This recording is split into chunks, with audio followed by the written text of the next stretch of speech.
So for those of you who have not been here, we are Common Ground Communities of the White Lake area.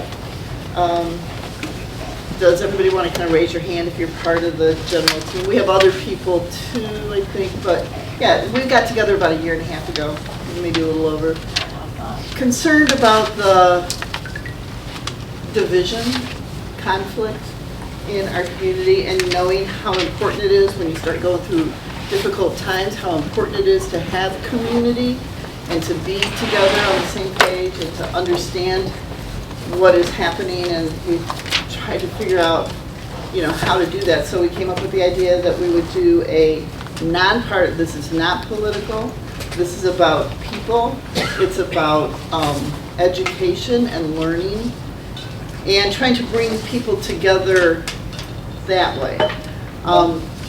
We tend to have a very typical clientele. We'd like to get people from across the community, and generally we have the same types of people. But today is the second in our 3 series, We the People. Our first one was the 3 parts of government. This one is on voting, and the next one, June 14th, will be on immigration. Not immigration, is it good or bad, but immigration, how does it work? And how does it take, we're learning a lot about documented, undocumented, or underdocumented, people who are in the process of getting there. But I don't know about you guys, I don't know how that works. I don't know the different avenues that people take for immigration, so that it'll be a learning situation. We have the flyers for that here. If anybody would like to take it, please take it. If you want to take 2 and put one up someplace, that would be helpful to get the word out. We're going to start counting on the people who come to help get the word out about these. Was there anything else I want to talk about? Oh, there is a white sheet that talks about how did you learn about this presentation, because we don't want to be wasting our time. So if anybody could grab the little white sheets over there, there's some right here, and there's some over here, and just drop it. Where do you want them to drop them off? Right there in the box. We also have a donation fund for paper and just things that we need. So that's all I want to talk about. I'd like to introduce June. she's going to talk for a little bit, then you're going to questions. The way we're going to do this is Lori Hayes is going to talk for probably about an hour, and then we'll have questions for about a half an hour, and we have to be out of here at 7. And we don't like to be rude at the end going, you guys, go ahead. So we like to kind of end things up around 6:30, 6:45, so people have time to talk and kind of mingle, have some cookies, etc. So that's how it's going to work tonight. So I'd like to introduce Julie. Julie is our local poet laureate. And she's going to read a poem that she made. This ability to write poetry came to her during COVID, which I think is really kind of cool. And she writes really wonderful poems about what's happening in the world, and she's going to introduce Lori. So, thank you. All right. So we're coming to an election in August, so this is every ballot. Today, a ballot is more than paper, more than a name beside a square. It is the steady hand of people saying we are still here. It is a waitress locking the diner, the father heading in after work, the grandmother leaning on her cane because freedom should never hurt. It is a memory of bridge streets, of voices drowned by fear, of citizens told to wait their turn for one more weary year. Yet history bends because ordinary people refuse to stay invisible. Because someone stood in the cold at dawn and believed their voice was powerful. A vote will not erase the division. It cannot heal a nation overnight, but silence leaves the door wide open for those who trade truth for might. So vote when the headlines thunder, vote when the cameras disappear, vote in the school board election, vote every single year. Vote for the rooms in the classrooms, for the lawn, the books, the parks, for the small town clerk who counts by midnight beneath fluorescent sparks.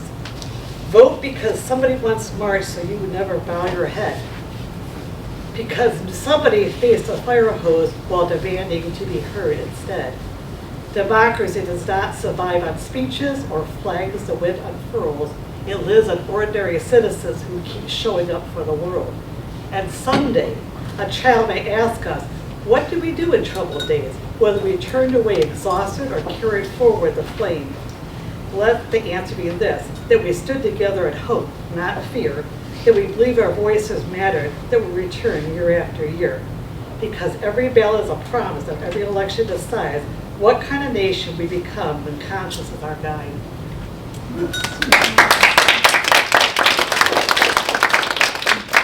So I'm going to introduce Lori Haynes. She is the election director for Muskegon County. You might have seen her a few places. She, working with local clerks, helps ensure elections are conducted accurately, securely, and in accordance with Michigan law. She supports voter registration, election procedures, absentee voting, and ballot process to help maintain a smooth, transparent process. So thank you for coming. Thank you. I'm Lori Hayes, and I'm the election director for Muskegon County, and I'm just going to give you a little brief history about me, because I've not always been an election director. I actually was an accountant, and in 2016, I went to work for Dalton Township as a deputy clerk, and then in 2018, I was appointed the clerk for Dalton Township. In 2020, I won the election, and I was clerk at Dalton Township, and then in 2022, Muskegon County's election coordinator position came open.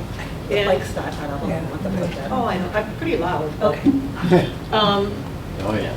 Yeah, so, and elections, from the moment that I got into being a local clerk, elections had been my passion. So when that position came open, I applied for it and I got it in 2022.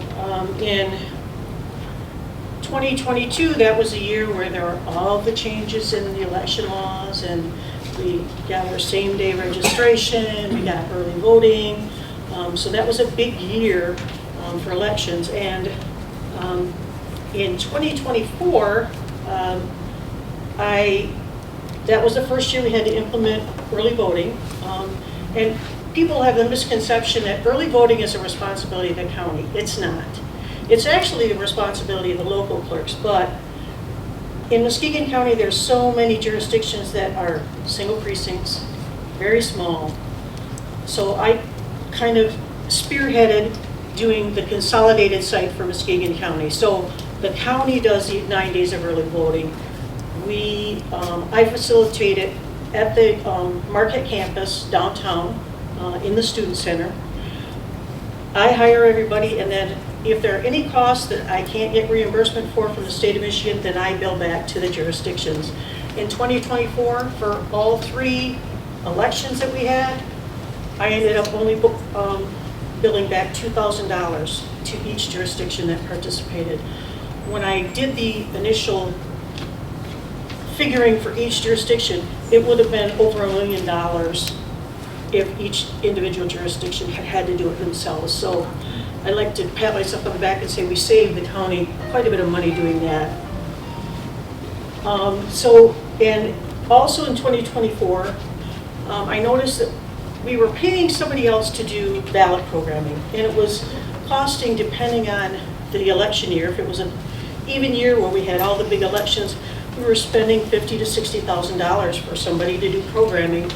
On the off years, it was 20 to 30.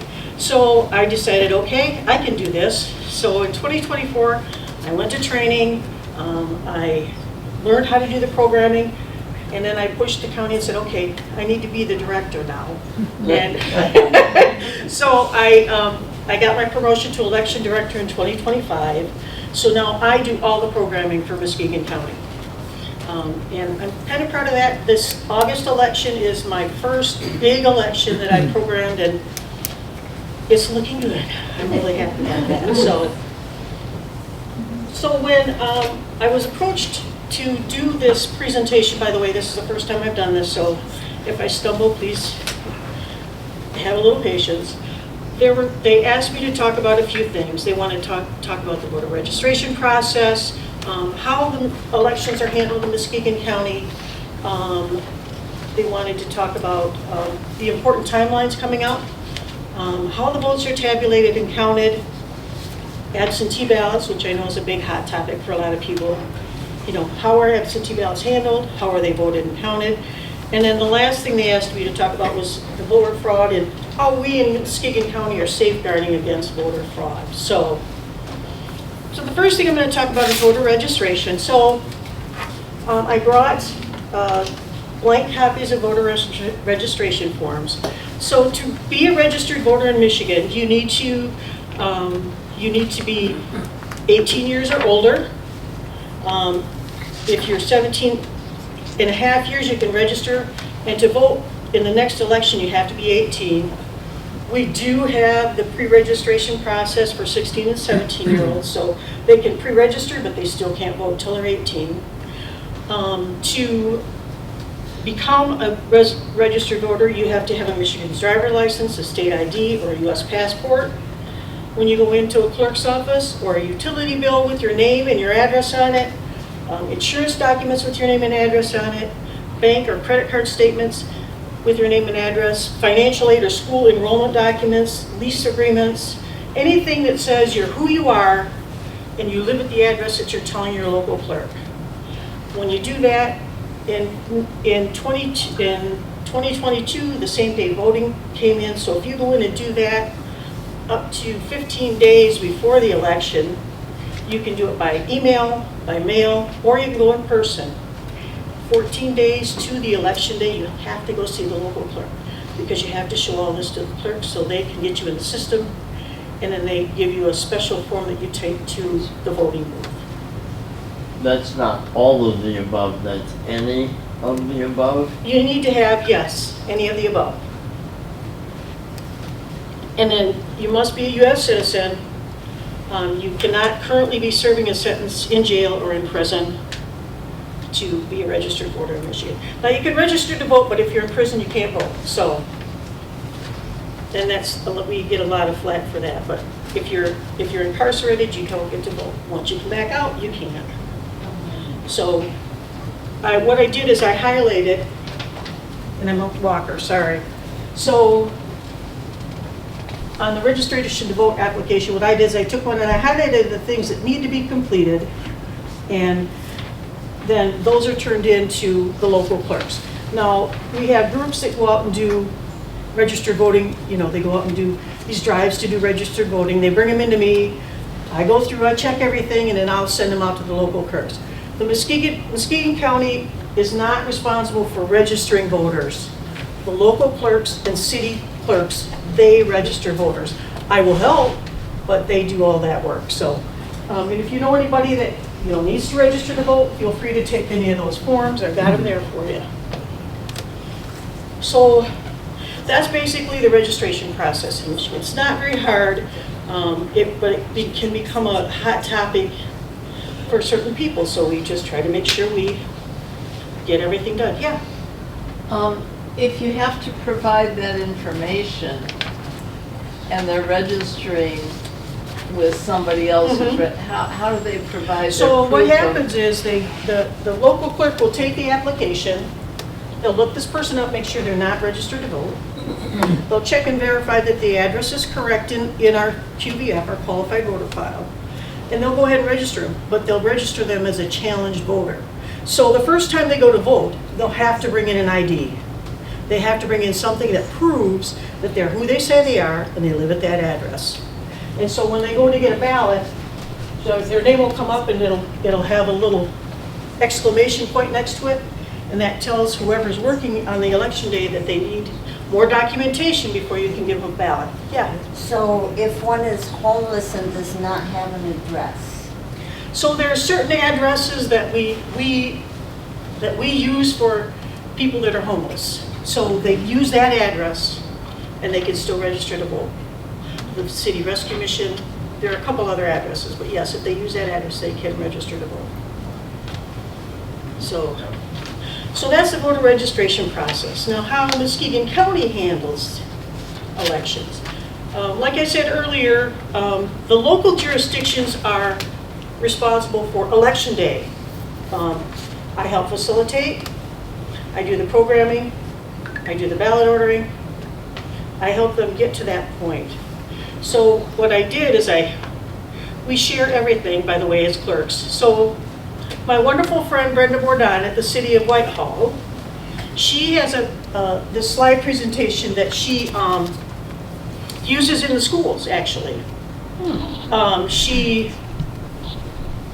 She brings the slide presentation in, and she and I, someone from Hart, who's the company that we get our equipment from, work together, and we actually have a mock election. So she does mock elections in the government classes in Whitehall schools. So this is the presentation that she does, and she said, I can steal everything I want from her. So, and then she goes through. She says, these are the clerk's duties. We're going to focus on the elections, but she goes over what a local clerk's duties are. It's not just elections, there are other things, but I only worry about elections. So as far as voter registration, she goes through the process for them to do voter registration. You can go online, go to the Secretary of State's office, go to the county clerk, the local clerk. And once you register to vote, you'll get a card, a registration card. And on that registration card, based on the information you've given them, it'll tell you where your polling location is. Now, if you lose your card, you can always call the clerk back, or Muskegon County GIS, or actually at the Muskegon County Elections website. If you go to the Muskegon County Clerk, click on Elections, there's another screen that says, where is my polling location? You click on that, and it has a map of looks like balloons. And you click on the balloons, it'll tell you where the polling locations are. So you can always go to the county clerk's website. The nice thing about this is it tells the kids, it says, we got 7 cities and 16 townships, 67 precincts, and 23 local clerks. So then we tell about elections. On even years, in February or March, on the presidential years, we have a presidential primary, and then on the years where it isn't presidential, where it's state elections, we have just the August and November. The February, March only happens during presidential election years. So in 2028, we'll have a presidential primary. That's the year we can have 4 elections, yay. And on the odd years, there's May and August and November. And the only time I have to have an election in an odd year, absolutely must have, is in November, because the city elections are in November.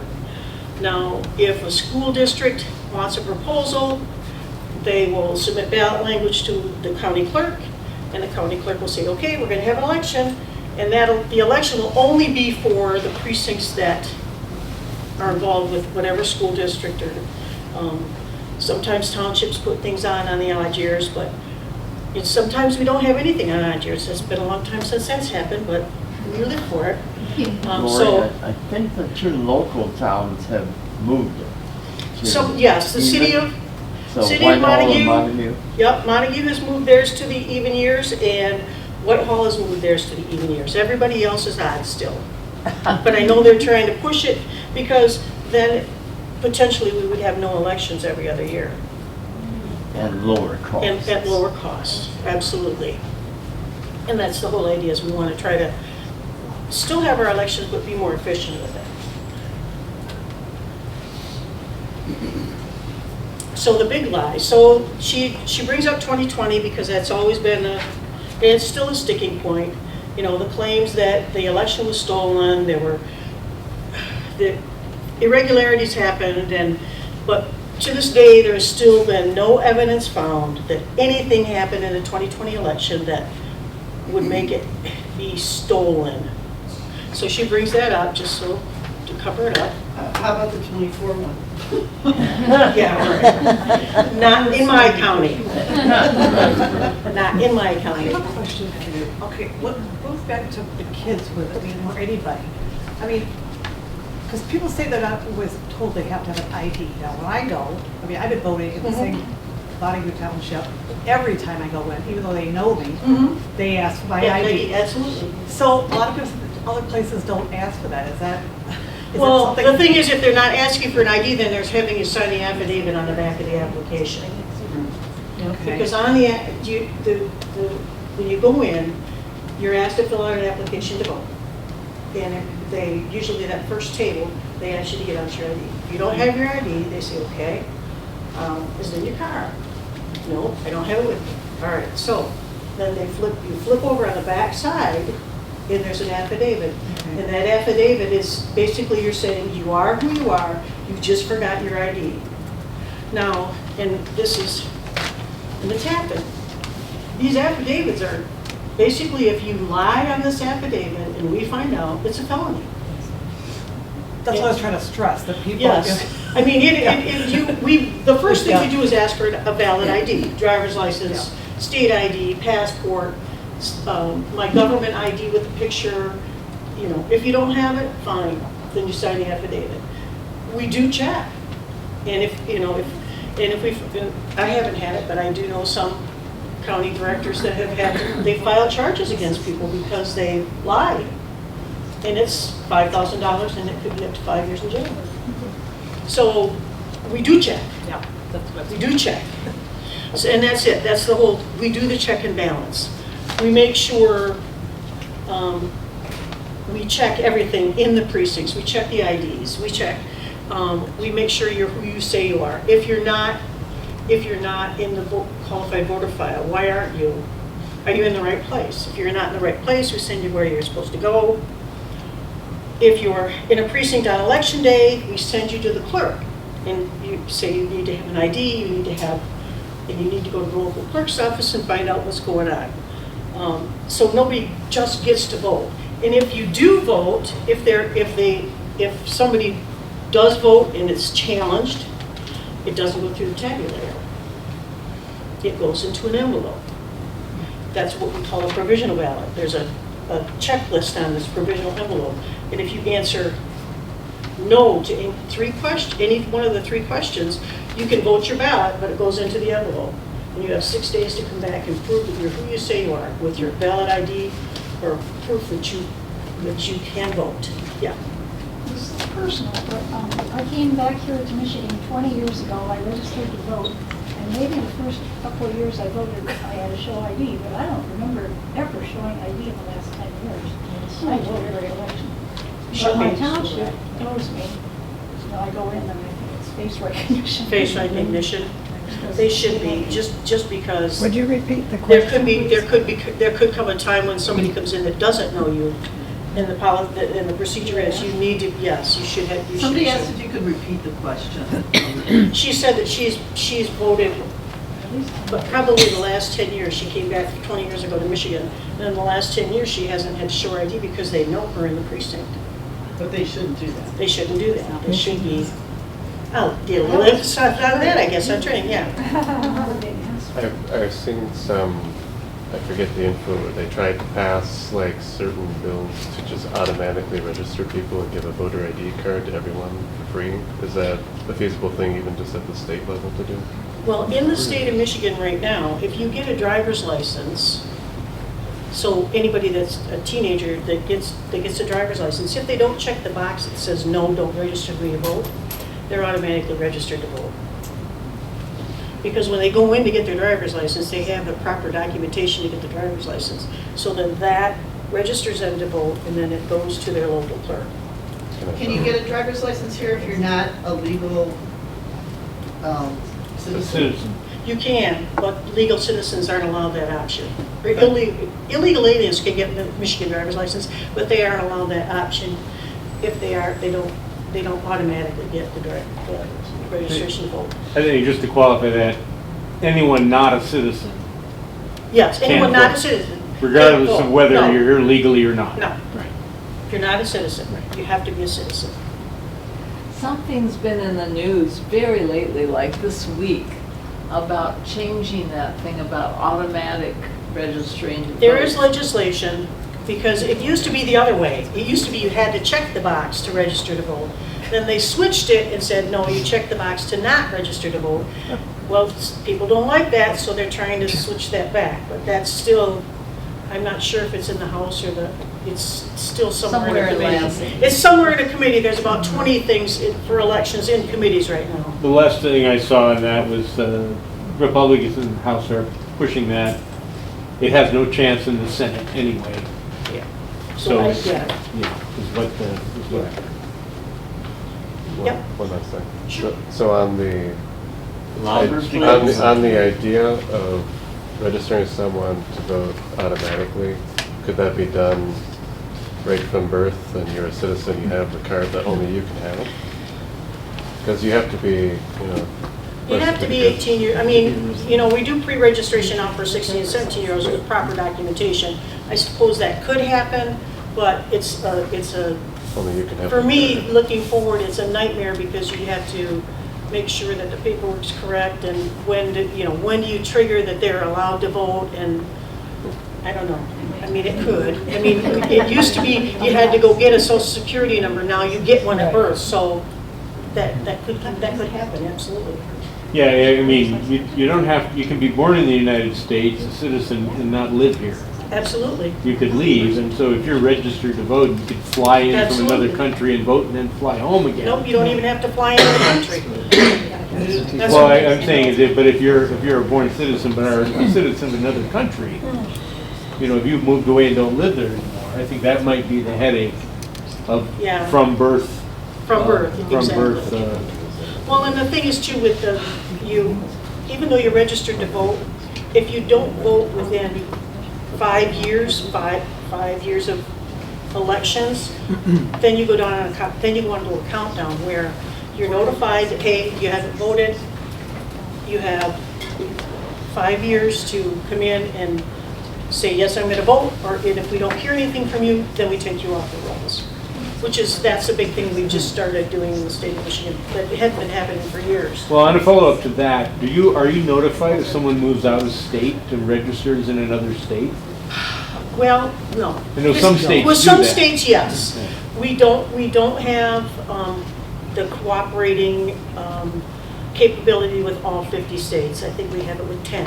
So 10 states let us know if our residents go to them and get a driver's license, so now they're residents in this state, that state, and then once their license is canceled in Michigan, then they come off the border roll. But we don't have that with all 50 states, and that's one thing that we've been working on as county clerks. The county clerks have been working on to have that happen, because it would help us a lot with cleaning up the border rolls. So, and then we talk about chain of custody, documentation. The ballots are brought into I have the ballots delivered to the clerks. The clerks lock them up. The ballots are locked up into ballot containers, sealed ballot containers, and are taken to the precincts on election day. They're open there. They stay right with whoever the chairperson. They have to verify the number of ballots they receive. They have to verify the number of ballots they use. Then they have to verify the number of ballots they have left. You're talking absentee ballots? No, I'm talking about in the Actual precinct. ballots in In the precinct. Okay. So there's a chain of custody, and everybody signs for it. Everything has I did bring some samples, like for a ballot container, it has what's in the ballot container, and a Republican or Democrat sign it. And there's a seal number on it. And the seal number is recorded in a poll book. So everything's tracked. So there's no possibility of somebody bringing in 1,000 ballots and stuffing them in a... So because- both a Republican and a Democrat have to Absolutely. sign off on every Yep. single thing? Yep, everything is partisan, and in the precincts, in the absentee voting, in the early voting, so we always have a Republican and a Democrat. So they can, we want to make sure that everything's fair. Yeah, So how does voter fraud occur if we have had these checkpoints? Well, because I'm making sure it doesn't happen. There are times where people try to vote twice. I've had it happen, caught somebody. What happened to, like, what is the, Well, what happened, we had, 2 years ago, there was a snafu when the programming was done and one precinct had a split. And the split got reversed. So the ballots for the precinct A went to precinct B, and so we had to pull all the ballots back. God love my clerk. She immediately found it, sent out letters to everybody in that precinct, said, your ballots are no good. You can bring them back in or you can destroy them. We're sending out new ballots. I did a quick order. We did all new ballots, sent them out. They were different numbers, different colors. And I had one person that, and what they did is they allowed them, if they brought in the old ballot, they allowed them to vote it. Apparently the people in the precinct didn't realize the person voted the wrong ballot and in the precinct, and then proceeded to go to the clerk's office and say, hey, I voted the wrong ballot, I want to vote this one. And she said, absolutely not, you've already voted. I'm sorry, we sent you a letter, you were notified. And she could have pursued it, but she didn't. But yeah, so there's an instance where people try to vote. Because election days are static, we download those. Sometimes people try to vote at the precinct and absentee. So we have to catch it. We have to watch them. Because when you do that, that's breaking the law. But we watch, we do check. That what you were just talking about were absentee ballots. The snap. No, Walking it ballots. was in precinct. It was an in-precinct. It was an in-precinct ballot that he voted the wrong one. They didn't catch it when he went into the precinct. Then he took it to the clerk's office and said, hey, because at that time we had early voting. He said, hey, I want to early vote this. And they said, no, you already voted in the precinct. And he said, well, but that's the wrong ballot. He said, I want you to get that back and I'll vote this. And they said, we can't get that back. There's no way to know which ballot is yours. So, yeah. It does, people do try, but we've caught them. We stopped it. We do the best we can. I volunteer with Fruitland Township elections, Mhm. and we did have an instance of somebody who delivered a couple absentee ballots, and the parent had signed for their 2 kids' ballots. Mhm. And the clerk is really onto it, and so she saw that the signatures were all the same. She took it to the back, she compared it. She sent that person, I don't know if she called or sent them a letter or whatever, but said you have like 7 days to rectify this. And so, I mean, I was really impressed with how on top of it she was. Yeah, they do, I remember that. She Oh, called yeah, me. okay, She called me, yeah. like, do it this exactly right. You contact them, you tell them, we're holding these ballots, they need to be rectified. Yeah. And the excuse was, well, they're in college. Well, You can't vote for them. you can't vote for them, exactly.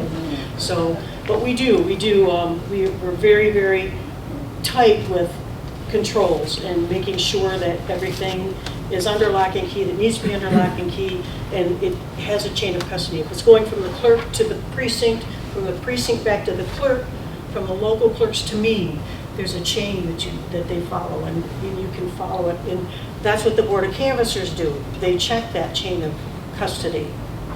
So then she talks about the security, which I talked a little bit about. The ballots, they tell me how many ballots they want. I order them, they're delivered to them, they lock them up. And then on election day, they go to the precincts locked up. At the end of the night, all the voted ballots are locked up and all the unvoted ballots are locked up because you don't want any ballots floating around. So we make sure we keep all of that under lock and key. We do equipment testing. So before every election, we do logic and accuracy testing. So because we do early voting here in the county on July 20th, on Monday, we're going to start early voting. Everybody else will be done on Monday. I'll probably be working until Wednesday. But we start at 10 o'clock on Monday, July 20th. And there is a listing on my website of where the locations are. I actually have to publish twice in the Muskegon Chronicle, and that lists where all the logic and accuracy testing sites are, so, and that's open, it's an open meeting, so yeah, come in and take a look. I tell people to go in and run ballots through, look at it, see the process so you understand and you feel comfortable with the security. Because all the equipment, when you look at the scanners, there's on the right side at the top, there's a little box that's locked, and it's got a seal on it. That's where all the programming is. That's, and that's always under lock and key until the end of the night. So nobody can mess with it. And every ballot that goes through has to match the number of voters that are on the list of voters that in the precinct. If it doesn't match, somebody better be talking about it and figuring it out. And each of those machines are offline. You They are couldn't sabotage standalone. it from the internet somewhere because it's not connected to the internet. They are standalone counters, period. They're not hooked to the internet at all. The only thing they're hooked to is a power cord. So, yes, those machines are standalone. And even when we were electronically, because we did at one point, we did electronically send our results. Even then, it wasn't the internet, it was phone lines. I had 75 at that point, 75 separate phone lines. Each machine had its own phone line. But there was issues with that, so we just said, bye. Bye. We don't want to do that anymore, so. And we probably won't ever do that again in the future. So, and then she talks about vote at home, the absentee ballot. So, and I've got some of those over here. So you have, voting absentee ballot applications. I've highlighted the spots you need to fill out. And basically now, you only have to do that one time. You can check the box that says, every election I want an absentee ballot. So anytime there's an election in your precinct, you would get a ballot. And the ballots are, they're your ballots. They come in, and I've always voted absentee ever since I've been allowed to, because now I'm old enough, but there was a time where you had to have there were so many conditions. Now, basically, if you want an absentee ballot, you can get it. It's nice to bring the ballot home, take a look at it. You don't feel pressured. And then if you make a mistake, well, you have to go back and tell somebody and get a new one. But most of the time, if you have the opportunity to look at the ballots, you don't make that mistake. And then once you complete the ballot, you put it back in the envelope, seal it, make sure you sign it and date it, because if you don't sign it and date it, you're going to be hearing from your clerk, and then put it in the mail. And everything is postage paid, so you don't have to worry about how much it's costing you. It is eventually, but not to get out there. So, and then the absentee ballots go into the clerk's office, and then the clerk, she will take that envelope and verify the signature with your signature on the qualified voter file. If it matches, she'll sign it in, and then she'll hang on to it until election day, when it either goes into the precinct to be voted or to her absentee county board. And we'll talk about those things a little bit later. Well, a question about the absentee ballot. Mm-hmm. You take it in, and rather than mail it, I drop it off in the township. The drop box? Mm-hmm. Yeah. And the thing that concerns me is that it's just a box on the counter, and shouldn't be. It's not a drop. It's not a drop box. It's locked. Right. Where is it? Indoors at your clerk's office? Which area? It's Whitehall or in Fruitland Township. Which precinct? No. He's saying absentee ballots, because Well, it should be. The town, Freeland Township Hall, that is a locked box. Yeah. The one that's by the front door. He's saying there's a box inside of the Yeah, counter. there's one on the counter, At the and that's where I township drop it, Uh-oh. and it's exposed. I mean, everything, like, the clerk comes in and grabs the absentee ballots from the lockbox. I don't know if you go to the township hall or the other precinct. I go into the township. So what you should be, they should be telling you, no, please don't do that. Please take it out and drop it in a drop box, because Well, but there's a box and there's other ballots there. No, that, That I happened. don't know. I don't know. That's I what I'm can doing. talk to her. I can talk to Alexa about it. that happened to you too? That is exactly what happened Yep. with me and the family ballots that I helped drop off that were sealed, and they just I'll said. talk to Alexa it's- about it, it's like because it those- should be, she should be directing you to put it into the Dropbox. There should be no ballot sitting out on the counter at any time. Yeah. Well, They should be were, secure. That's what they did. And I was concerned No. about that. I'll talk to her. That's not a problem. So yeah, the ballots, you should be dropping them in the Dropbox or handing them directly to the clerk or the deputy clerk. I'd be fine with that. Exactly, but they should not be like in a basket. That concerns me too. I'm just fascinated that you use the female gender for all the clerks. Are all the clerks female? No, they're not. That's just I do. I haven't found that gender neutral yet, but the majority of the clerks are female, I will say that, but there are some male clerks. So, but it's just me. So like for the absentee county board, so not all the clerks have absentee county boards, and basically they're a separate precinct for absentee ballots only. So what happens on election day is the absentee county board comes in, the local clerk brings in all the ballots to them with a list of how many of the ballots they've received. They will check them in, they will open those ballots up, not look at them. They take them out of the envelope, they take them out of the envelope that the name is on, it's set that aside, and it's in that secrecy sleeve, and set it aside. The next step is to take the tab off, because the ballot tabs, we're anonymous, nobody knows what you're doing. And then they'll take the ballots out, flatten them, and then they'll run the ballots through, usually in numbers of 25 at a time. And then at the end of the night, they close just like a precinct. Their numbers have to match. So the number of ballots that they ran through that tabulator, and it shows on the tabulator, has to match the number of ballots that they have on their list. And that has both the you sit at a table with a Republican Republican and a and a Democrat, and each of them opens one Yes. ballot and goes through it. Everything is done with two people, everything. So the people that are opening the envelopes and taking the ballots out and sitting them on the side, it's a Republican and Democrat doing it. When they take them out, when they take the tabs off, and then they open them up and flatten them, Republican and Democrat. A Republican and Democrat feed them into the machines too. So there's no possibility of anybody messing with things. And this is a call for people to volunteer to help with the Yes, process. it is. Because you need a lot of Yes, people it to is. get to for The everything. bigger the election, the more people you need.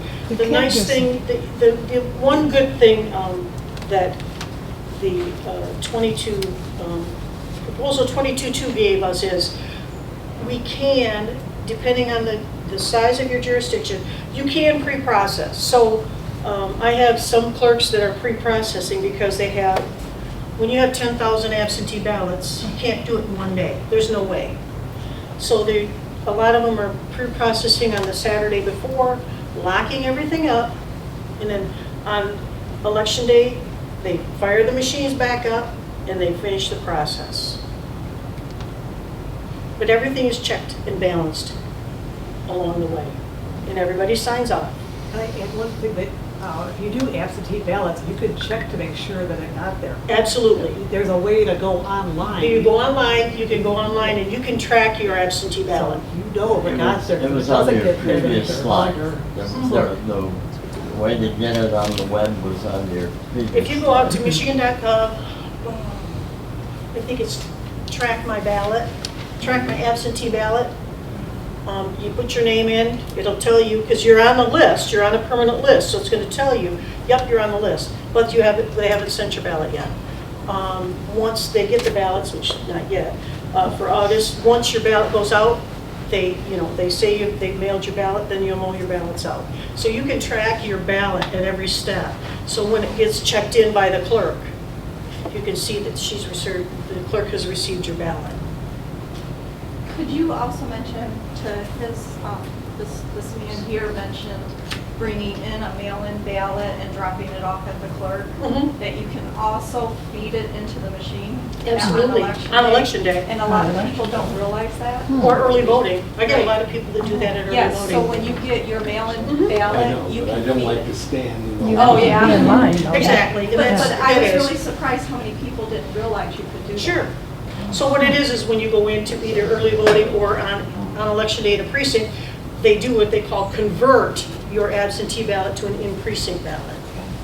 And so they take the ballots you've already done and they check you in, make you sign the application and everything, go through the same process, but instead of receiving a ballot, you just use the ballot you have and you go right to the scanner and you feed your ballot in. Yeah. That seems like a convenient way of doing things if you like to go vote, but Mhm. also don't want to have to do instant research on everything you Right. forgot Yeah. about. Oh, what about this judge, or what about this Exactly. proposition, or what, you can do all the homework ahead of time, have it all done. I do. I found that a lot of people did that at early But you can voting. still go in Still go anyway, in. just because you like, Yeah, or if you The made a process. mistake, you could bring the bad one in. Right, right. Correct it, yep, exactly, so yeah. When the Montague School Board, or the Montague Schools was having a referendum for a bond, I didn't turn my ballot over, and I didn't vote for that. And when I realized I was supposed to, I went into the clerk's office and said, I want to spoil my ballot and get a new one. You And it can't. was well before the election. I voted Yeah. absentee, and they spoil the old ballot and give you a new one so you can correct your mistake. Yep, up until the Saturday before the election, or Friday if they're pre-processing, you can go into the clerk's office if you've done absentee and you've turned it in, but we had some, let's see, the primary in 2024 where I don't know how many candidates dropped out, people had already voted for candidates that were gone. So we had people come in and they spoiled their ballots so they could re-vote because at that point, the person they voted for isn't even on the ballot. So you can't do that until the Friday or Saturday before the election, depending on if they're pre-processing. So there are many options. What did they want to ask you about? You know, precinct delegate. So they already sent me my stuff to make sure my spelling of my name was right. Correct. So is that done for everybody that? Absolutely everybody, I did it. You betcha I did. Yes, I did. Everybody that's on any ballot got it. Okay. So yeah, they all, and then if I didn't get it back, the reason why I worded the letter that way is if it's not wrong and I don't get it back, great, I'm good. The only reason I'm getting it back is I made a mistake. I made one or two. So, and then on closing, always on closing, the tabulator must match the total on the voting list. Then all ballots are sealed in a container. And I do have if people want to look, I do have a ballot container card that you can look at. All documentation and tabulator programs are taken to the County Board of Canvassers for certification. Well, first they come to the county clerk, they come to me first, and then I bring them to the County Board of Canvassers 2 days after the election. And then vote at the polls. So she goes through step by step. The first thing you do is you fill out the application. You present your ID and the application to vote to the inspector. Like I explained before, if you don't have your ID, then they make you flip it over and you sign the affidavit saying you're a voter but you don't have your ID with you. You receive the instructions for the ballot, you mark the ballot, you submit the application to the election inspector. So once you're done voting the ballot, you take the voted ballot to the inspector, they take the application, they send you to the tabulator, and then you vote your ballot. And hopefully you hear the little ding and the flag comes up and everything's good. If it's not, then you're looking at it saying, what did I do wrong? So checks and balances. So prior to opening the polls, election inspectors, different parties, they verify the seals on all the equipment. So after public accuracy testing, all the machines are resealed and those seals are marked into the poll book. A Republican and Democrat go through and they verify all the seals match what is in the book. They use the generated qualified voter file, the download that ensures there's no duplication. Once somebody moves from somewhere, so if somebody's in a say they live in Fruitland and they decide to move to Muskegon. Once they make that move, they're removed from Fruitlands, and they move to Muskegon, so there's no duplication there. The clerks always ensure that there's always a Democrat and Republican that perform certain duties. So in the absentee counting board, if there's a ballot that needs to be duplicated, which sometimes has to happen, a Democrat and Republican will do that process. So we want to make sure that it's fair and equal. Some of the things that both parties do, like instructions to voters, if there's a person in the precinct that needs help, we always make sure we send a Republican and a Democrat over to help them. Processing absentee ballots, removing ballots from the tabulator or from the box at the end of the night, Republican and Democrat do that. Sealing the ballot containers, preparing and sealing the election documentation. So at the end of the night, there's documentation that goes into 3 different envelopes, Republican and Democrat. They verify all of that, make sure that happens. And then delivery of the election materials to the receiving board. Each township has a receiving board, so if they have 5 precincts, all those precincts go into the township, and the receiving board reviews all the paperwork to make sure it's all correct. And then the clerk, or in someone from an opposing party, or a Republican and Democrat, deliver all of that to me on election night. So they're traveling together in a vehicle? They're traveling with together in the ballot same vehicle. And all the other paperwork in that vehicle? Yep. The only Plus thing they're all that's sealed. coming to They're all me, sealed with a- yep, everything's all sealed. So everything, all the paperwork, all the envelopes and everything are in a transfer bag, and the transfer bag is sealed. When it comes to me, I break the seal and take everything out. I break the seals on the, they sealed the flash drives, and I have a flash drive in one of the little bags that they come in that you can look at. At the end of the night, when the election is done and they're closed, they've run all their reports, they break the seal and unlock that little box. I should have brought the equipment, but it was heavy, sorry, it's 40 pounds, I'm just a little. And there's a flash drive in there, they take that flash drive, with Republican and Democrat, take it out, put it in the bag, transfer bag, complete the paperwork, seal it. That comes to me too. And that's what I load into my computer to upload all the results. It's a real tedious process, isn't it? For me. It can be. In 2024, in November, I worked from 6 o'clock in the morning on Tuesday till 4:30 on Wednesday. Straight through. Straight through. Yeah. Can you go over what happened with the flash drives and Holton last election? Okay. Just So, the hoopla. The hoopla. So what happened was, on election night, they bring them in, and they weren't properly in the proper bags. They weren't in the proper bags. So they came in, and I had the right number of flash drives, but when I ran the drives, one drive had nothing on it.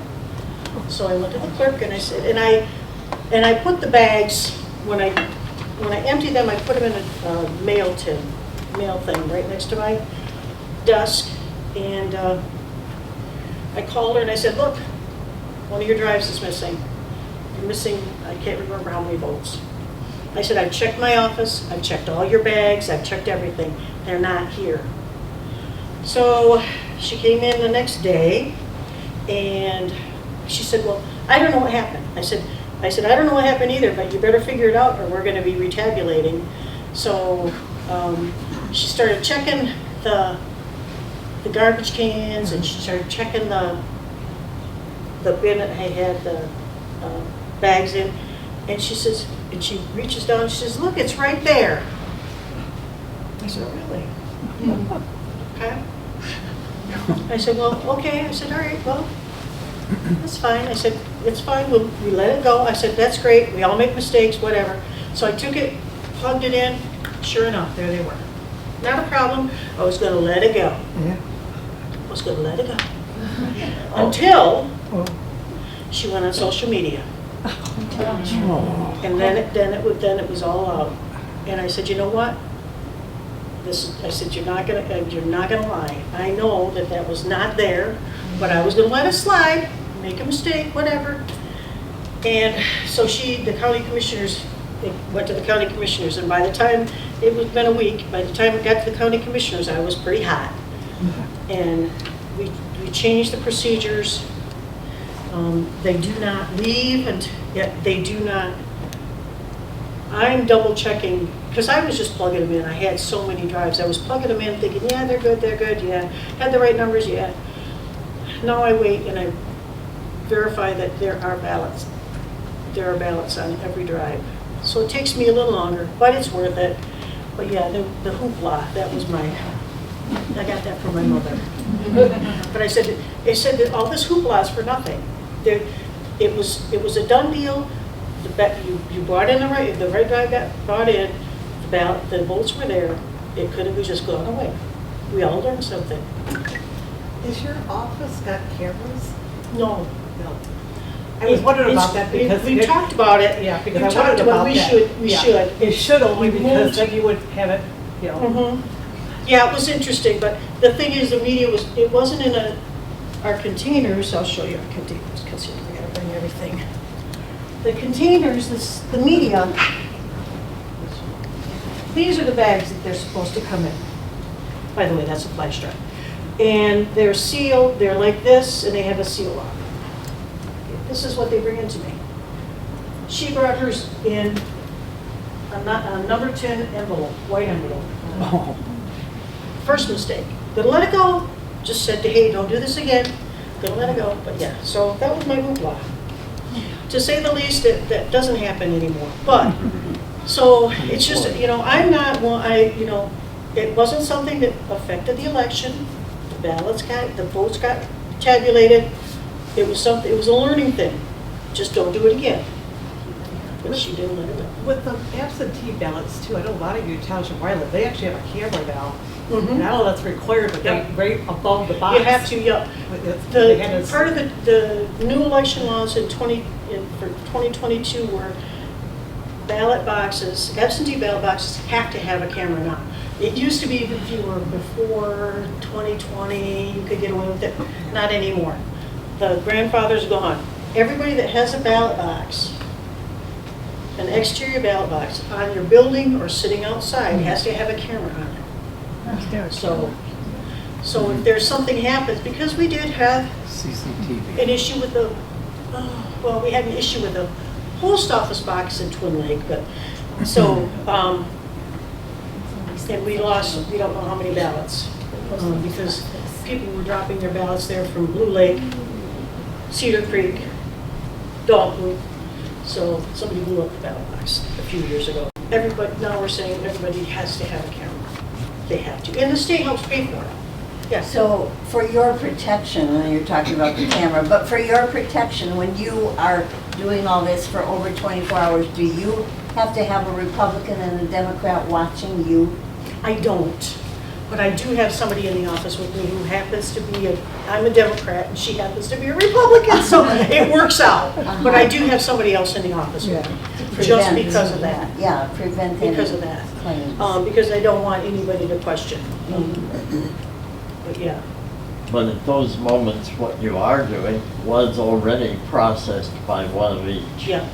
And the Yeah. various steps before. And that was got it. to I had somebody in the office with me that day, and we discussed the whole number 10 envelope thing, and we just came on and go. Yeah. Kind of looking backwards here, but what's the rule about partisan ballot workers? I mean, what if you're independent? Could you? You can use independents. We use independent, I do, yeah. But you have to have Republicans in a precinct, you'll have to have 3 at least. But you have to have at least 1 Republican and 2 Democrats, or a Democrat and 2 Republicans, or you can have a Republican, Democrat, and independent. It's really hard to find a independent, but you can. But you have to have at least somebody from either major party in your precinct. And there are a lot of precincts that are small enough, they only have 3 people. So yeah, it's hard. And how do you qualify them as being one of those parties? Well, they don't have to show me, they don't have to flash a card, they just have to, on the application to be an election inspector, they have to state a party. Whether they're Republican, whether they're Democrat, whether they're Libertarian, yeah. So, but we don't, there's no way to check it. I mean, we don't check that. We take people at their word. If you tell me you're a Republican or you tell me you're a Democrat, I'm gonna believe you. So, What about the bad actor that misrepresents himself? we don't have any way to track that. At this point, the process is people are stating they are a Republican or they are a Democrat, and that's how we treat them. I would say too, like when you work the precincts, I've worked a bunch of different little positions. If you see somebody who's kind of acting in bad faith, you can report that back to your local clerk. Absolutely. And then they're not gonna work it. And then also there's so many eyes when you're working a precinct on one person. One person is not gonna get away with everything. That's the nice thing. There's so many checks and balances within the precinct. I mean, nobody's doing anything alone. So and everything you do is tracked. So if you do something wrong, it's going to show up. And if you are on the ballot, you cannot be an election worker in that precinct. Correct. You could work in another place. Except if you're a precinct delegate, because that's different. Oh, really? Because I've been told as a precinct delegate I can. Precinct delegate. So I could work in my local area. If they're willing to do it, if they need you, they can, absolutely. Oh, okay. Because, if we did that, I'm sorry, who's going to work? Right. Who's going to work? I mean, that's the thing. So, I contacted a very good friend at the state who's an attorney and works for the election bureau, and I said, look, what about precinct delegates? Because it is, you're right. If you're on the ballot running for an office, you cannot work in the precinct that your name is on the ballot. What about precinct delegates? That's different. Precinct delegates are the party's people. They're not, so that's Not a different. public I'll take it. office, it's a I'll party take it. office. Yeah, and at that point, looking as a clerk, that had to hire people, I'll take it because it's hard to get people to work. So You have to go through training. I mean, you have to train, but it's a commitment. I mean, especially on election day. I mean, you're looking at working from 6 o'clock in the morning until, I've had some workers that have had to be there till midnight, 1 o'clock in the morning because there's something that they've got to find or something that's not right. So it's a huge commitment, and it's hard. And a lot of people work, and it's so to say precinct delegates couldn't be, that would be hard. I don't know how we would do it, truly, so. Well, my local clerk told me I couldn't work. Well, and she may have enough people that she's like, okay, you don't have to, or sorry. Forget that, kill that. And then another check and balance is after the canvass, now the state of Michigan requires post-election audits, and that happens, the state throws all the precincts that had an election. In fact, 209 got it, thank you. And they randomly draw. And so 2 precincts from the May election actually have audits that I'm going to be doing next week. So we do post-election audits. We check, and those are very detailed. It goes from the very beginning of the process all the way to the end, including counting the ballots, making sure that the numbers match. So it's a very detailed, and we want to make sure that people, realize that we take this seriously, and we want to make sure that when I tell you there's 550 people that voted, you believe me because you know the process works. And then she went over, what happened in 22-2. We got the permanent voter list. We got military and overseas ballots. Got an extended time. So if you have someone that's in the military, and they have until the Monday following a Tuesday election for their ballot that is postmarked on election day to get to the local clerk and still be counted. And that didn't used to be that way. It used to be it had to be there on election day, and with the mail service the way it is, that's pretty hard. So that's another big thing. The voter identification, expanded what voter IDs IDs you could bring into the voting to vote. You can use CPLs now. You can use tribal IDs, which you didn't used to be able to do. So that's a nice thing. The fundamental voter rights were increased. Talks about charitable contributions, which that's campaign finance, we don't have to deal with that. And election integrity, so they wanted to make sure they included, we have to have audits. We want to make sure that the Board of Canvassers are doing their job. So, and we wanted to make sure that voters are confident that what they're seeing on election night, once we canvass it, that's the true election. And then they added the 9 days of early voting, which when it first started, it was a rough start, but I think it's going to catch on. It caught on very quickly in November of 2024 when I figured I was going to do 3,000 people, and I did 10,000 people in 9 days. That was quite the shock, but we did it, and it was great. It worked out really well, and a lot of people liked it. They liked the flexibility of being able to, if I can't vote on election day and I really don't want to do absentee, I can come in any one of these 9 days when the 9 days, any one of those 9 days when we're open, and vote my ballot. And no, it's going to be there. Just curious, if you added up absentees and early voters, what percent is left that actually end up voting election day? Well, it's getting to be pretty much, the big number right now is absentee. I'm going to say maybe 20%, 25% that for go into the election precinct. day, and 80% for those other The other two, yep. categories. Yep. Thank you. Yep. And absentees are just kicking right up there every election. I was one of the people collecting petitions for Proposal 2022 to get people to sign.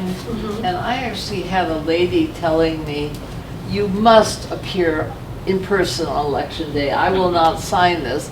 I said, well, what about somebody who's infirm in the hospital, or who's in a nursing home and can't get out? She said, if they can't get out, they shouldn't vote. I was just amazed by that. Yeah, that's a question for you, Ron. I know all states are different on voting, but there are federal protections that every state has to abide by. Yes. I don't know if you have any time to uncover that, because there are things that everybody has to.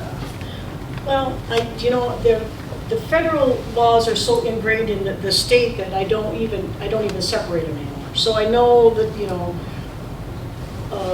because I hate to say it, but federal trumps state, but the federal laws, the big one is the ADA Acts for the Americans with Disabilities. That the federal government has really ramped that up.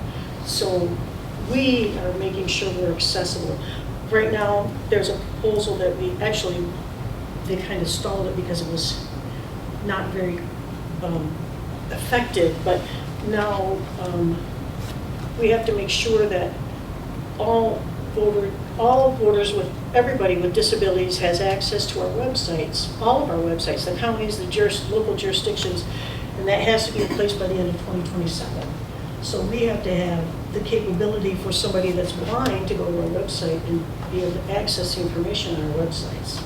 So what about in-house voting? Because I know that was a problem, but it's expensive, somebody that they're blind or they're hearing probably wouldn't be too much, but they had other things, they have to have that equipment out. Yeah, we do. We have to have our touch writer out, and that is, if you come in and you can't, if you're blind, we've got the hearing. If you're hearing impaired, we have sight.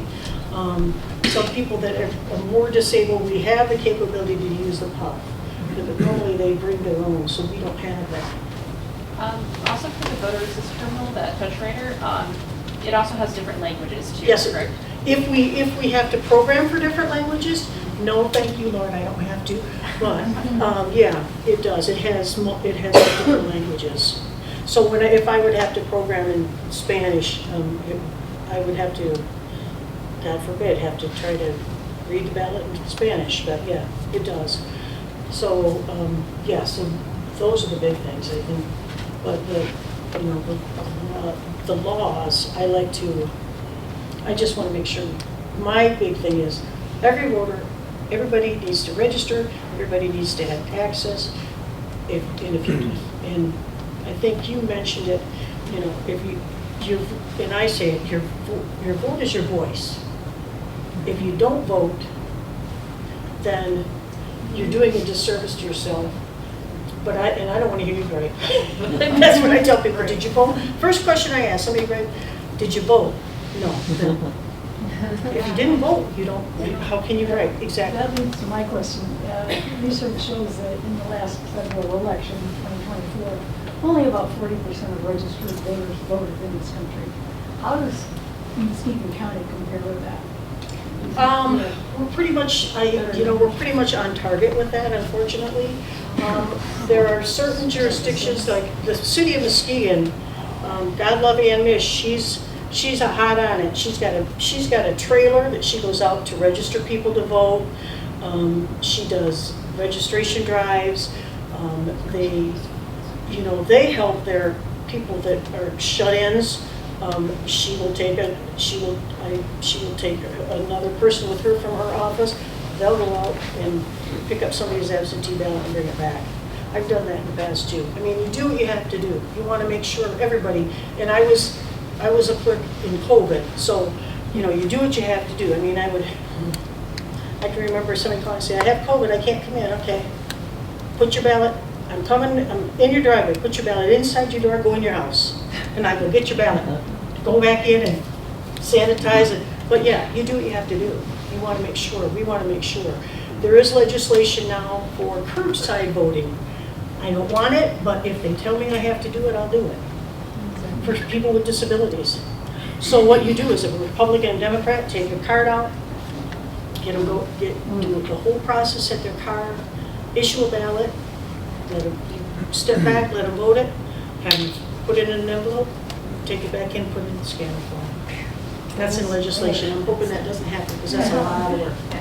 So there's a lot of different, my understanding, so this is a question. My understanding is there's a lot of different types of voting machines and things. The one I use is where you color in the little whole circle and then you put it through the scanner. So Muskegon County we all have the same machines. Okay. We all have HART. There is also in the state of Michigan Dominion and ES&S. Okay. I will tell you HART's the best because as far as user friendliness for voters, as far as user friendliness for clerks, and as far as user friendliness for the programmer. I've seen Dominion and ES&S, and I wouldn't want to touch them if I didn't have to. But we're going to have to touch something in 2027 because all of our machines are coming down to the end of their life. And in the state of Michigan, every 10 years, all of our equipment has to be replaced. So we're looking at next year. Yeah, we are looking at next year replacing all of our equipment. What kind of budget is that? Well, the company HART, and they're pretty much standard. HART equipment is projecting, because we don't know until we order, because the bigger the order, the cheaper it is. They're telling us to project $15,000 a precinct for the equipment. There are 52 precincts in the county, plus my early voting equipment, which is Now, some precincts have 2 precincts at one location. So wouldn't they just have the, they still have to have separate scanners. They can share some equipment. They can share the ADA device, absolutely. Okay. So But they we would still have to have separate scanners. so the cost would remain the same? Yep. Yep. On balance, each even precincts having different, like Fruitland Township, I know, has 2 different school districts. Yep. So depending on the vote, if there's a school issue, that's a separate ballot for that particular.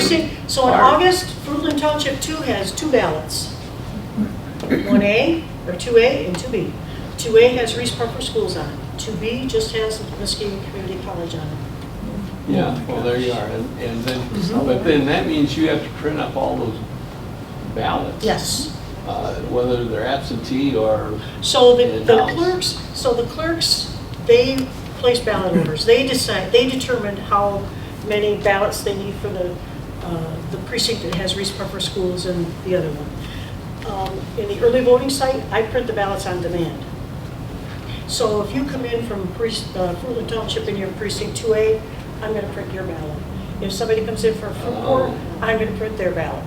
So And I have the I've- capability, I program the machines to do everybody's. I've seen you do that, and it's amazing at Yeah, the please. early voting, but all of that is still offline.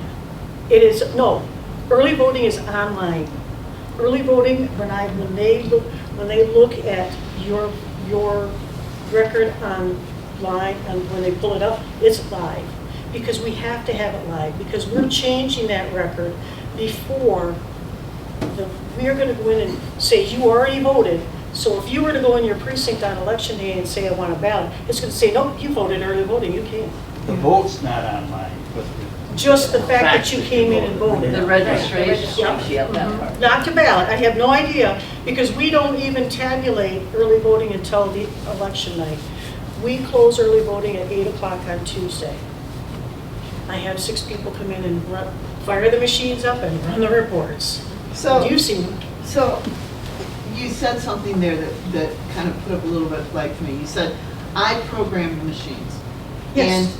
And I'm going to make the assumption that there is as many checks and balances with you programming the Yes. machines as it is. Yes. Because, you know, I'm trying to figure out, I've done the absentee ballot, Tabulation. The tabulation, the and it is tedious, it Yep. is time consuming, and the amount of checks, you got every little you agree that this signature is this signature? Yes, I do, okay, or no, I don't, and then it goes in this other pile, all of that kind of stuff. So as I'm listening to you, I'm trying to think, where could there be fraud? Because I don't see where there could be fraud. But in programming the machines, Well, when I program the machines, my ballots have to go to the state of Michigan for approval, which I just got yesterday, bang. Every name on the ballot goes to everybody that is on the ballot, so we're proofing that. Every township that puts something on there, their language goes to them, they approve it. So every bit of that ballot is approved before I can actually close it out and start creating ballots. So there is a check and balance. And if it doesn't work, and before I even, and that's what I'm working on now. So I'm closing out the ballots for August. I have to call an election commission meeting for the county, which is Judge Pittman, my boss, Karen Whitehouse, and Tony Malaziotis. I have to print out a full set of ballots for them to review. They go through and review those ballots. And they say, yep, these look good. I mean, and they've checked my ballots for spelling errors because, you know, I'm not perfect, I know that. I'd like to say I am, but I'm not. And then they approve those ballots. Once those ballots are approved, then I can send them to the printer. And then I can start programming for the jurisdictions. Because I have to program all the flash drives. You've been wonderful at taking all of our questions. Yes. I know when they started, but I just wanted to say there is a meeting on the 23rd of June to go over Yep. your absentee ballot format. It'll be in Montague, city of Montague, Yep. but you will be the speaker. I will, And, yep. and so if you're interested in that, it's a Reviving Our American Democracy meeting, a road meeting, And that one to is a follow little up bit on different this than one. this because they specifically asked, I'll have sample ballots from August. They're specifically asking for who's going to be on the ballot in November that I know of. And so we're just getting things together. And it's more geared toward the elections that are coming up. Yes. And then the other thing, as far as one thing for safety and fraud, I talked about checks and balances. The other thing is, all the equipment is locked up. always locked up until election day. Early voting equipment. We put it out every morning, and we take it down every day, lock it in cages, put the cages in a room. There are only 3 keys to that room.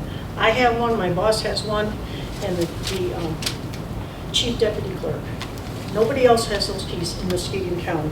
So we make sure the equipment is secure, so nobody can fiddle with it, nobody can tamper with it. Every day we check the seals on all the equipment to make sure the numbers match. So we're double checking and triple checking, I think.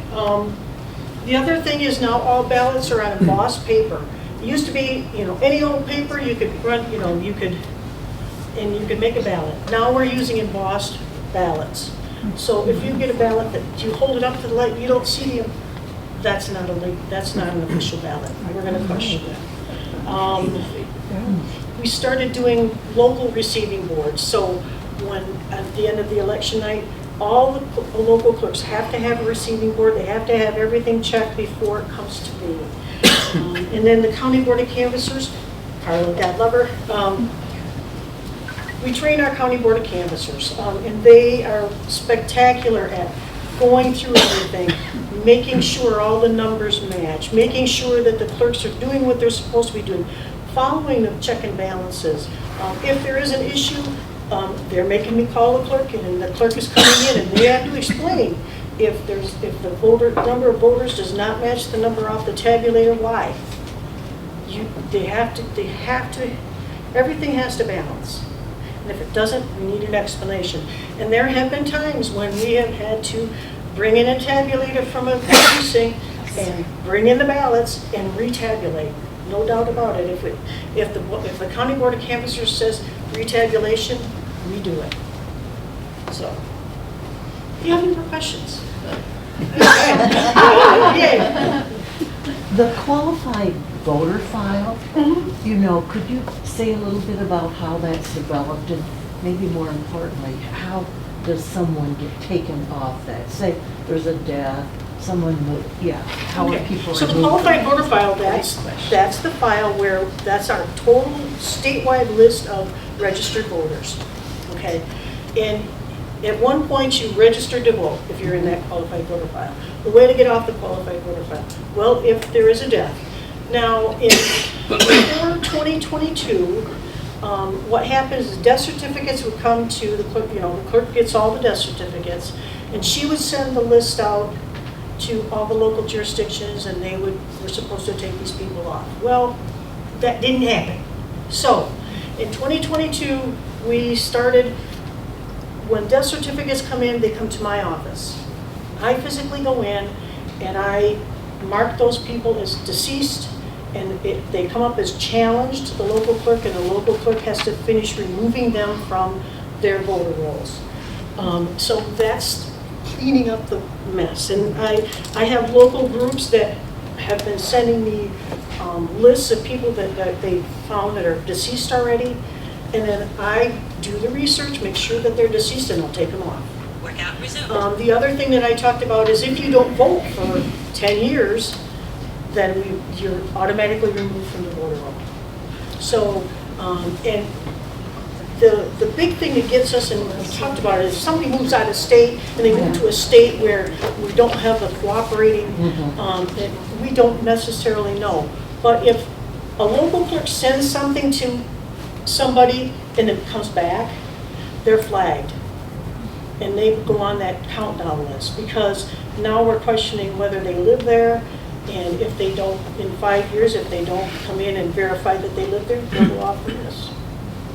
So there are some checks and balances, and we're working on cleaning it up. I know it's a mess. I know there are a lot of people I know there are a lot of dead people on there. We're working on it. We are.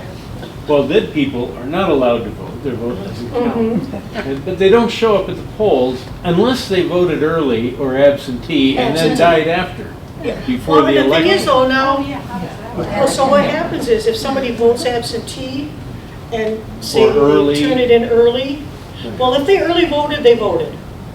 If you come into early voting and you ran a ballot to a tabulator, you voted.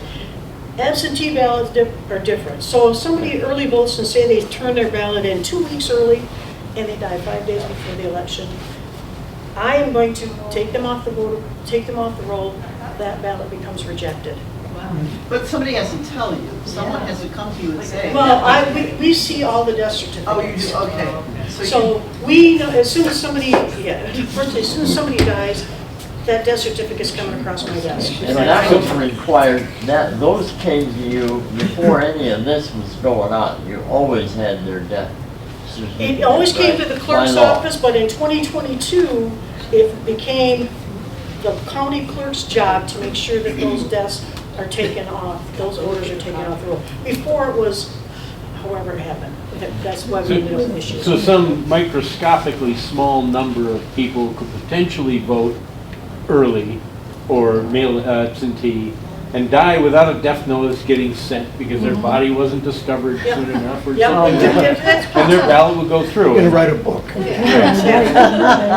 Some But 5 it's not gonna people. be, it's not gonna be hundreds, and it's not gonna be, yeah. 3, 7. Yeah, exactly. Maybe one. Would the same process apply to somebody who votes and then is arrested and thrown in jail before the election?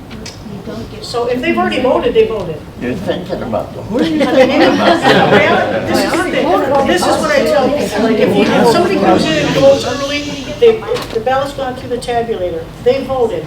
I can't tell you which ballot is theirs in that bin of 500 ballots. So, once I know, In jail.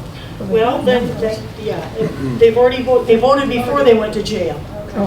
This discussion about this massive voter fraud, can you, as somebody who does it day in, day out, can you see any way possible that there could be massive voter fraud? No. Not passive. No, there's no way unless it is a huge group of people. It has to be, it can't be a clerk and 4 or 5 people. It has to be a whole group of people because it's a whole process. I mean, a board of canvassers has to be involved. The clerk has to be involved. The workers have to be involved. Right. And it just, it's not gonna happen. And and I'm trying to think if maybe, like, when the city of Muskegon, and this came up again, a few years ago, the city of Muskegon got a box full of applications to vote, registered to vote, okay? There were 3,000 of them. What it was is some group was paying people for every application to vote that they turned in. Well, the clerk started looking at them and said, you know what, these signatures are the same. So she filed a police report. And it was the city of Muskegon, she filed a police report with the city of Muskegon. The city of Muskegon said, hey, I don't know about this, they called the state police. Michigan State Police got involved. And they said, no, this is absolutely voter fraud. And so everything got turned over to the state of police. Well, then Homeland Security got involved. And this is a matter of 9 months. So 9 months after the fact, Homeland Security is involved, it's gone. It got brought back up to us, to her, in the form of 3,000 ballots, not applications to vote. That's it. And I said, wait, whoa, time out, not ballots. It was applications to registration to vote, not ballots. I said, never ballots. So I think that's the misconception, and that doesn't happen here. I'm too fussy. People, I'm too OCD. Doesn't happen. And you had to answer this already, and I apologize. Why don't all the states cooperate with each other? Or not moving? Well, we're all not on the same system, so we don't talk to each other. And so, a lot of states are like, some states just don't want to be friends. They don't want to be friends. So we're finding them. They're trickling in here and there. And like I said, I had people that let me know that, hey, Jane Doe, she passed away 2 years ago, and then I started doing research, and then I will take her off the roll. But it's, unfortunately, I can't just, someone says, I know this person died, and I'm saying, yeah, okay. I have to have proof. I can't just kill them off. It doesn't work that way, so yeah.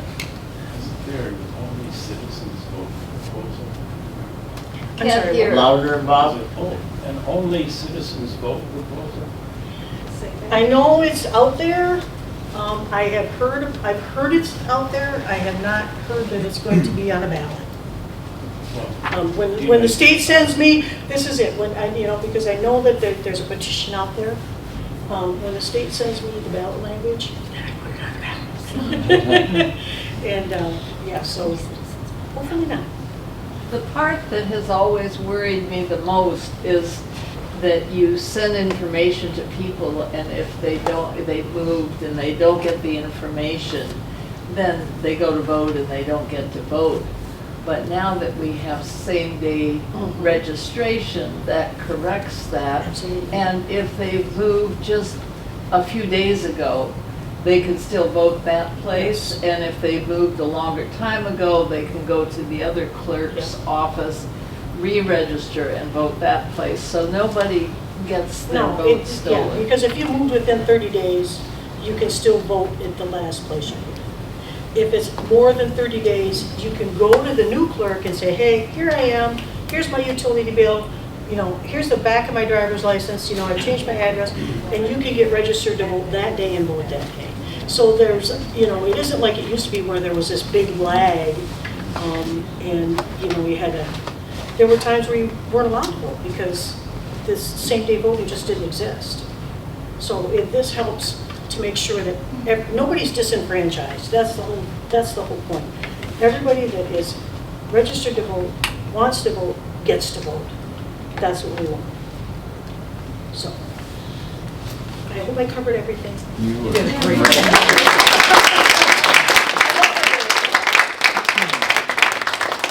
Thank you so much for this, because it's very eye-opening and informative. If people could just take a few moments and grab one of these sheets and let us know where you heard about our... Grab a cookie. And grab a cookie. We don't want to take cookies home.